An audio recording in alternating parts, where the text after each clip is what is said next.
بسم اللہ الرحمن الرحیم۔ میں گواہی دیتا ہوں کہ اللہ تعالیٰ ایک ہے، اس کے سوا کوئی عبادت کے لائق نہیں، اور میں یہ گواہی دیتا ہوں کہ حضرت محمد صلی اللہ علیہ وآلہ وسلم اللہ کے رسول اور اس کے بندے ہیں۔ پیارے دوستو، السلام علیکم۔ امید ہے آپ سب خیریت سے ہوں گے۔ ہسٹری آف اسلام کے پیارے دوستو، آج کل تقریباً اکثر گھروں میں ایک مسئلہ کامن ہے کہ میاں بیوی کا جھگڑا ہوتا رہتا ہے۔ کسی نہ کسی بات میں ان کی آپس میں لڑائی جھگڑا ہوتا رہتا ہے، اور چند گھر تو ایسے ہوتے ہیں جہاں پر طلاق تک کی بات پہنچ جاتی ہے۔ پیارے دوستو، آج ہم اسی موضوع پہ ایک اچھی ویڈیو لے کر آئے ہیں، اس ویڈیو میں ہم امام احمد بن حنبل کی وہ 10 باتیں آپ کو بتائیں گے جو انہوں نے اپنے بیٹے کو اس کی شادی کے موقع پر سمجھائی تھی۔ پیارے دوستو، اگر آپ یا ہم کوئی بھی ان 10 باتوں پر عمل کر لیں تو انشاءاللہ تعالی ہمارے گھر میں سکون ہوگا، ہماری زندگی اچھی گزرے گی۔ پیارے دوستو، ویڈیو کی طرف بڑھنے سے پہلے آپ سے گزارش ہے، اگر آپ کو ہماری یہ ویڈیو اچھی لگے تو اس کو لائک کر دیں، اگر آپ ہمارے چینل پر نیو آئے ہیں تو اس کو سبسکرائب کریں اور ساتھ میں لگے گھنٹی کے نشان کو دبا دیں۔ پیارے دوستو، یہ ویڈیو شادی شدہ حضرات کے لیے ہے، اس لیے اس ویڈیو کو اپنے تمام دوست احباب تک شیئر کریں تاکہ ہر شادی شدہ جوڑا ان 10 خاص باتوں پر عمل کر کے اپنی زندگی کو آسان بنا سکے۔ ہسٹری آف اسلام کے پیارے دوستو، آج جس موضوع پہ میں ویڈیو لایا ہوں وہ شادی شدہ حضرات کے لیے ہے۔ پیارے دوستو، امام احمد بن حنبل رحمۃ اللہ علیہ نے اپنے صاحبزادے کو شادی کی رات 10 نصیحتیں فرمائیں۔ ہر شادی شدہ مرد کو چاہیے کہ ان کو غور سے پڑھے اور اپنی زندگی میں عملی طور پر اختیار کرے۔ امام احمد بن حنبل رحمۃ اللہ علیہ نے فرمایا، میرے بیٹے، تم گھر کا سکون حاصل نہیں کر سکتے جب تک کہ اپنی بیوی کے معاملے میں ان 10 عادتوں کو نہ اپنا لو، لہذا ان کو غور سے سنو اور عمل کا ارادہ کرو۔ پہلی 2 تو یہ ہیں کہ عورتیں تمہاری توجہ چاہتی ہیں اور چاہتی ہے کہ تم ان سے واضح الفاظ میں محبت کا اظہار کرتے رہو، لہذا وقتاً فوقتاً اپنی بیوی کو اپنی محبت کا احساس دلاتے رہو اور واضح الفاظ میں اس کو بتاؤ کہ وہ تمہارے لیے کس قدر اہم اور محبوب ہے۔ اس گمان میں نہ رہو کہ وہ خود سمجھ جائے گی۔ رشتوں کو اظہار کی ضرورت ہمیشہ رہتی ہے۔ یاد رکھو، اگر تم نے اس اظہار میں کنجوسی سے کام لیا تو تم دونوں کے درمیان ایک تلخ دراڑ آ جائے گی جو وقت کے ساتھ بڑھتی رہے گی اور محبت کو ختم کر دے گی۔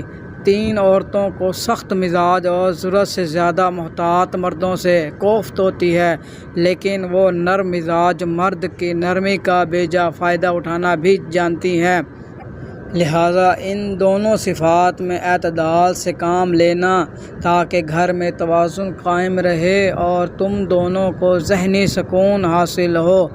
نمبر 4 عورتیں اپنے شوہر سے واضح توقع رکھتی ہیں جو شوہر اپنی بیوی سے رکھتا ہے، یعنی عزت، محبت بھری باتیں، ظاہری جمال، صاف ستھرا لباس اور خوشبودار جسم، لہذا ہمیشہ اس کا خیال رکھنا۔ 5 یاد رکھو، گھر کی 4 دیواری عورت کی سلطنت ہے، جب وہ وہاں ہوتی ہے تو گویا اپنی مملکت کے تخت پر بیٹھی ہوتی ہے۔ اس سلطنت میں بے جا مداخلت ہرگز نہ کرنا اور اس کا تخت چھیننے کی کوشش نہ کرنا۔ جس حد تک ممکن ہو گھر کے معاملات اس کے سپرد کرنا اور اس میں اس کو ہر قسم کی آزادی دینا۔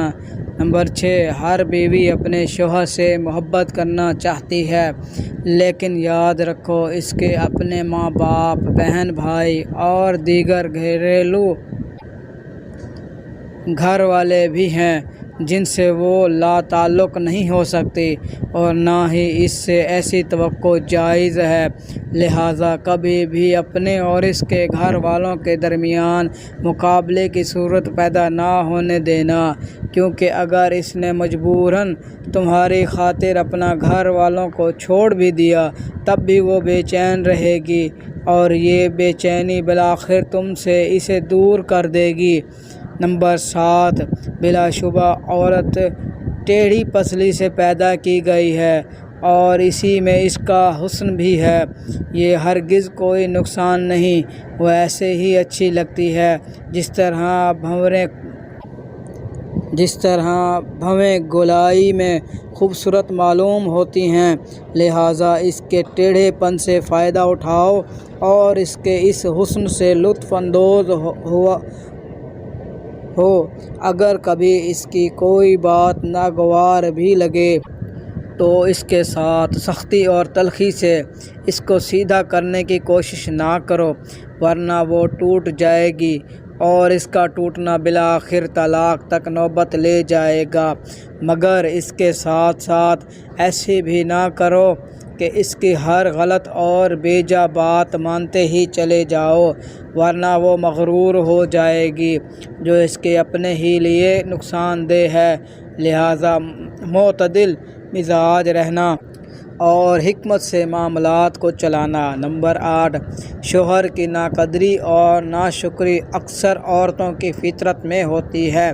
اگر ساری عمر بھی اس پر نوازش کرتے رہو لیکن کبھی کوئی کمی رہ گئی تو وہ یہی کہے گی تم نے میری کون سی بات سنی ہے آج تک۔ لہٰذا اس کی اس فطرت سے زیادہ پریشان مت ہونا اور نہ ہی اس کی وجہ سے اس سے محبت میں کمی کرنا۔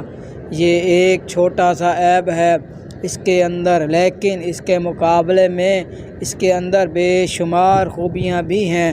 بس تم ان پر نظر رکھنا اور اللہ کی بندی سمجھ کر اس سے محبت کرتے رہنا اور حقوق ادا کرتے رہنا۔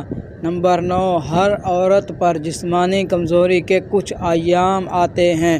ان ایام میں اللہ تعالیٰ نے بھی اس کو عبادت میں چھوٹ دی ہے، اس کی نمازیں معاف کر دی ہیں اور اس کو روزوں میں اس وقت تک تاخیر کی اجازت دی ہے جب تک وہ دوبارہ صحت یاب نہ ہو جائے۔ بس ان ایام میں تم اس کے ساتھ ویسے ہی مہربان رہنا جیسے اللہ تعالیٰ نے اس پر مہربانی کی ہے۔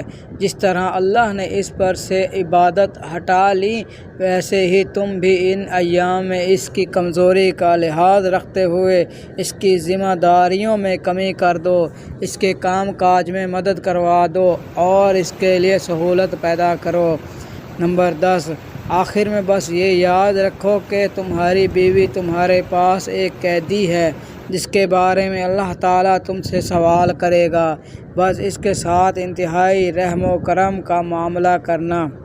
میرے پیارے تمام دوستو، ان باتوں کو سنیں، ان پر عمل کریں تاکہ ہماری زندگی اچھی گزرے اور ہماری بیوی ہمارے ساتھ اچھا سلوک کرے۔